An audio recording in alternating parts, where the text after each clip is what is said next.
ایک بندہ تھا، اس نے بچڑا پالا، بڑی محبت کی، جانور پالا، اس کے ساتھ محنت کی، اس پر خرچہ کیا۔ جن لوگوں نے جانور پالے ہوئے انہیں بتایا ہوتی ان کی قدر کرتے ہیں، ان پر کتنا خرچہ کرتے ہیں، محنت کرتے ہیں۔ بڑا خرچہ کیا، بڑی محنت کی، اس نے بڑی محبت سے پالا، اور جب وہ بچڑا پورا بیل بن گیا تو مولانا روم رحمۃ اللہ تعالیٰ کہتے ہیں کہ وہ اس بیل کو کسائی کے پاس لے آیا۔ جب کسائی کے پاس لایا، کسائی اس کو لٹاتا ہے، اس پر چھری چلاتا ہے۔ مولانا روم کہتے ہیں مجھے بڑی تکلیف ہوتی ہے، تو میں اس سے سوال کرتا ہوں کہ بھائی تو نے اس پر خرچہ کیا تھا، اس پر پیسہ لگایا تھا، اس پر محنت کی تھی، اس کو پالا پوسا تھا، بڑا کیا تھا، آج یہ بیل بن گیا ہے، تو اس کے بعد اس کو کسائی کے پاس لے آیا، ذبح کروانے لگ گیا ہے۔ تو میرا سوال یہ ہے کہ آخر اس پر اتنا خرچہ کرنے کی کیا ضرورت تھی جب اس کو کسائی کے پاس لانا تھا؟ مولانا روم کہتے ہیں وہ تڑپ اٹھا، اس کی آنکھوں میں چھم چھم آنسو آئے۔ وہ کہتے ہیں مولانا اس کو پالنے پوسنے، اس پر خرچہ کرنے کا ایک مقصد تھا، آج اس مقصد کو پورا کرنے کا وقت آیا ہے۔ اس وقت کیا ہوا ہے کہ یہ میدان سے بھاگ کھڑا ہوا ہے۔ کہا کیا ہوا؟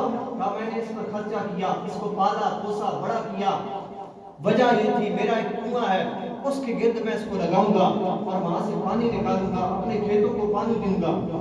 لیکن آج جب یہ پورا بیل بن گیا، میں نے اس کو کنویں کے گرد لگایا ہے، وہاں پر لگانے کے بعد جب میں نے اس کو گھمانے کی کوشش کی ہے کہ یہاں سے یہ پانی نکلے گا، میرے کھیتوں کو پانی پہنچے گا، میں نے جو پیسہ لگایا، وقت لگایا، محنت کی، آج اس کا مجھے پھل ملے گا، لیکن ہائے افسوس، بڑے بدنصیبی مقدر کی بات ہے، آج یہ وہاں پہ کود پڑا ہے، پھر یہ میرے گھر کے قلعے کے قابل نہیں ہے، چھری کے قابل ہے۔ مولانا روم کہتے ہیں مجھے سمجھ آ گئی اللہ بندے کو دوزخ میں کیوں ڈالتا ہے۔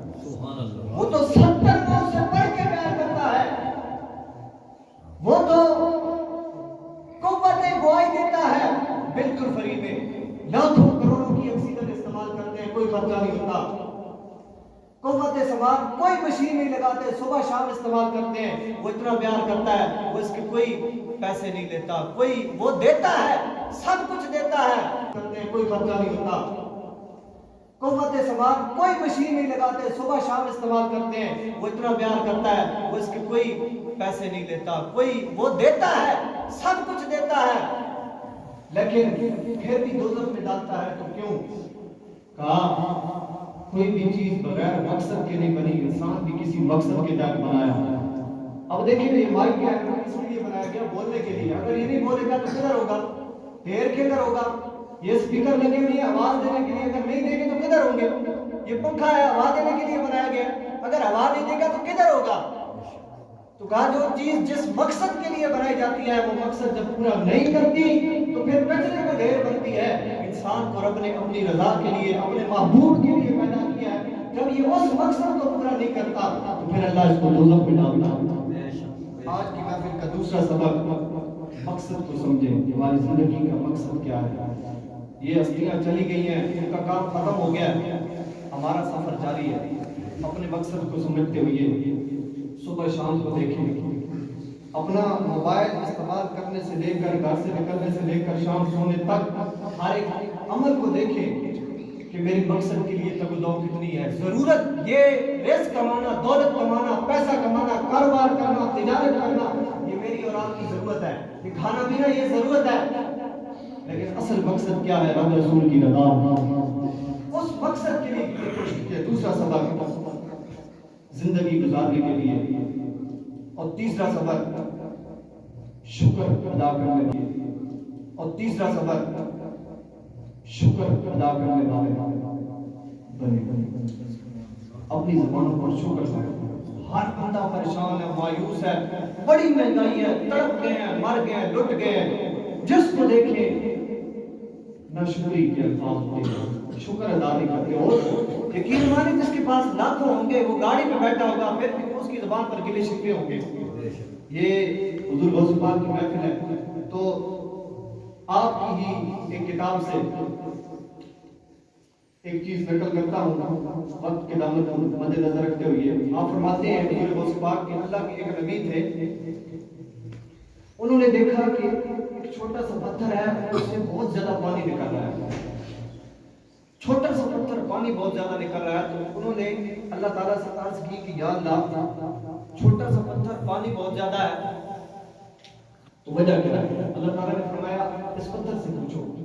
اس پتھر سے, یا اللہ میں اس سے کیسے پوچھوں, پتھر کیسے بولے گا یا اللہ تعالیٰ فرماتے ہیں کہ میں قوت گواہی عطا کرنے والا ہوں, بولنے کی قوت میں دینے والا ہوں, آپ سوال کریں پتھر بولے گا. اللہ تعالیٰ کے نبی نے پتھر سے پوچھا ہے پتھر تو بتا یہ کیا وجہ ہے, اتنا پانی کیوں بہہ رہا ہے, تو چھوٹا سا ہے. تو پتھر آگے سے جواب دیتا ہے کہ جب سے قرآن کی آیت سنی یا الذین آمنوا قوا انفسکم واہلیکم نارا وقودها الناس والحجارہ, کہ جنت کی آگ کے اندر انسان اور پتھر ہوں گے. تو اے اللہ کے نبی میں بھی ایک پتھر ہوں, جب سے رب کا قرآن سنا ہے تو یہ تمہیں پانی لگ رہا ہے, یہ پانی نہیں, یہ خوف خدا کے آنسو ہے. سبحان اللہ, سبحان اللہ. مولانا اس کو نقل کرتے ہوئے اور حضور غوث پاک اس کو نقل کرتے ہوئے آپ فرماتے ہیں کہ اللہ کے نبی نے دعا کی کہ یا اللہ جن جن پتھروں کو دوزخ میں پھینکے گا ان پتھروں میں اس پتھر کو نہیں پھینکا. سبحان اللہ. اللہ کے نبی کی دعا پوری ہوئی. پتھروں کا بھی یقین ہے کہ اللہ کے نبی کی دعا پوری ہوئی.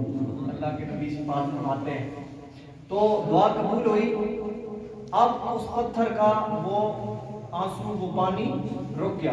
کچھ عرصہ گزرا, پھر وہاں سے گزرے, دیکھا کہ اب اس پتھر سے ڈبل پانی نکل رہا ہے. اللہ کے نبی نے فرمایا کہ بھائی یہ کیا وجہ ہے, سمجھ نہیں آ رہی. اسی پتھر کے لیے دعا کی تھی اور اللہ کا حکم آیا تھا کہ اس کو دوزخ کے اندر نہیں ڈالنا. اب اس پتھر سے ڈبل پانی نکل رہا ہے, تو وجہ کیا ہے؟ حضور غوث پاک فرماتے ہیں اللہ کے نبی نے پھر حکم آیا تھا کہ اس کو دوزخ کے اندر نہیں ڈالنا. اب اس پتھر سے ڈبل پانی نکل رہا ہے, تو وجہ کیا ہے؟ حضور غوث پاک فرماتے ہیں اللہ کے نبی نے پھر اللہ کی بارگاہ میں عرض کی کہ یا اللہ اس پتھر سے ڈبل پانی کیوں نکل رہا ہے. کہا اسے پتھر سے پوچھئے. یا اللہ پتھر نہیں بولتا, میں عام قوت گواہی عطا کریں گے, یہ بولے گا. آپ پوچھیں, پتھر بولے گا. پتھر سے پھر پوچھا, تیرے لیے دعا کی تھی, تجھے دوزخ میں نہیں ڈالے, پھر آج تیری آنکھوں سے پھر یہ آنسو کیوں ہے؟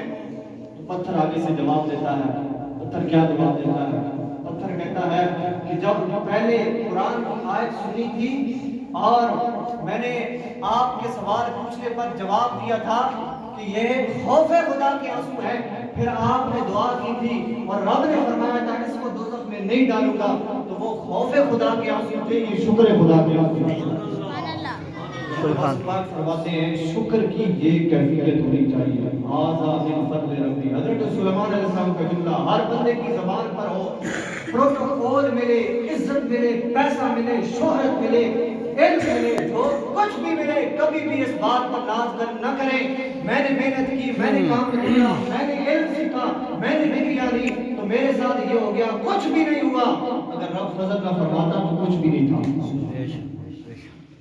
تو یہ تیسرا سبق آج کی محفل کا شکر ادا کرنے والے آخری سبق کہ جس نبی کی وجہ سے آج ماؤں بہنوں بیٹیوں کی عزت ہے, اس نبی کی عزت کرنا سیکھیں اور ان عزت پر پہنا دینا. اگر ماں بہن بیٹی کی عزت ہے, میرا تقدس ہے, آپ کا عزت, آپ کی عزت ہے, آپ کا وقار ہے, تو یہ نبی کی عزت کی وجہ سے ہے. اگر ہم اتنے بغیرت بن گئے کہ ہمیں اپنی عزت زیادہ پیاری ہے, نبی کی عزت نہیں پیاری, تو ہمیں ڈوب کے مر جانا چاہیے. حضرت جسامہ رضی اللہ تعالیٰ عنہ آپ حضرت کے دربار میں پہنچے, اس نے کرسی پیش کی, آپ بیٹھ گئے. جب بیٹھے تھوڑی دیر کے بعد اٹھ کھڑے ہوئے. جسامہ جب ہرکل دیکھتا ہے حضرت جسامہ رضی اللہ تعالیٰ عنہ کو, تو کہتا ہے کہ مسکرا کہ کہتا ہے کہ آپ بیٹھے تھے, پھر کھڑے کیوں گئے؟ یہ تو آپ کی عزت کے لیے ہم نے کرسی رکھی تھی. کہا نہیں, ہماری عزت کے معیار اور ہے, تمہاری عزت کے معیار اور ہیں. ہم نے اپنے نبی کی زبان سے سنا ہے کہ مرد کے لیے سونا حرام ہے اور مرد کے لیے سونے کی کرسی پر بیٹھنا منع ہے، تم کہتے ہو سونے کی کرسی تمہاری عزت کے لیے رکھی ہے، ہمارے لیے عزت کا معیار وہ نہیں ہے جو زنا ہے۔ تم کہتے ہو سونے کی کرسی تمہاری عزت کے لیے رکھی ہے، ہمارے لیے عزت کا معیار وہ نہیں ہے جو زمانے نے رکھا ہے، ہمارے لیے عزت کا معیار وہ ہے جو آمنہ کے لال نے رکھا ہے۔ ہمارے لیے عزت اسی بات میں ہے جس میں نبی کی عزت کی بات ہے، جس میں سرکار کی بات ہے، اور اگر ٹوٹی چٹائی ہو، ایک کا بستر ہو، کچھ بھی نہ ہو، دولت پاس نہیں ہو، سرکار کا غلام ہے، اسی میں عزت ہے۔ سونے کی کرسی ہو، عزت نہیں ہے اگر سرکار کا غلام نہیں ہے۔ تو سامعین محترم، یہ چوتھا سبق کہ اپنی نبی کی عزت پر پہرا دینا سیکھیں، اور دیکھیں رب کا محتاج نہیں ہے، میرا رب کا محتاج نہیں ہے۔ بڑی بڑی پرانی گدیوں والے سجادہ نشین بڑی بڑی ہستیاں موجود تھیں، لیکن رب نے کام لیا، رب نے بتایا کہ میں قادر و مطلق ہوں، اور کام لینے والے رب نے کس بندے سے کام لیا؟ اس دور کے اندر، پچھلے دور کے اندر وہ گولڑے کے تاجدار تھے، پیر مہر علی شاہ تھے۔ اس صدی کو اگر دیکھیں گے، اس 100 سال کو دیکھیں گے، تو اس میں آپ کو نظر آئے گا ایک نکا کلا کا ملک لال کلا، وہ نخت بغیر ملک لال کا جو بظاہر کاموں سے چل نہیں سکتا تھا، لیکن اس نے چلنا سکھا دیا، وہ کھڑا نہیں ہو سکتا تھا، اس نے مجھ جیسوں گناہگاروں کو بھی کھڑا ہونا سکھا دیا، وہ لڑ نہیں سکتا تھا، لیکن امت کو اس نے گستاخ و غداروں کے ساتھ لڑنا سکھا دیا۔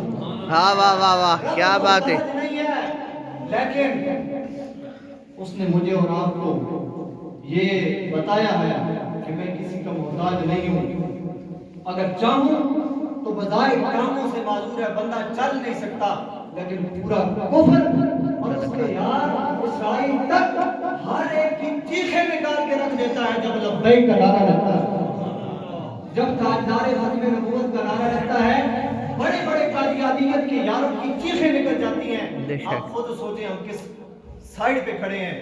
آخری سبق بابا جی نے کہا تھا کہ نکی چادر تان کے سو گئے، مادر چور پچھاڑ کے سو گئے، لٹن والے رج کے لٹیا، جاگن والے جاگ کے سو گئے، مگر دل تے مات کا سچ سچ ہے مسلمان کا مطلب کیا؟ جی دل وچ عشق نبی دا نہیں، بد رات ایمان دا مطلب کیا؟ امت ہندوستانی ٹھیک آسے اتنے نقصان دا مطلب کیا؟ جتھے پاک نبی دی عزت نہیں، اس پاکستان کا مطلب کیا؟ ایک بار یہ نعرہ لگائے کہ پاکستان کا مطلب کیا؟ لا الہ الا اللہ۔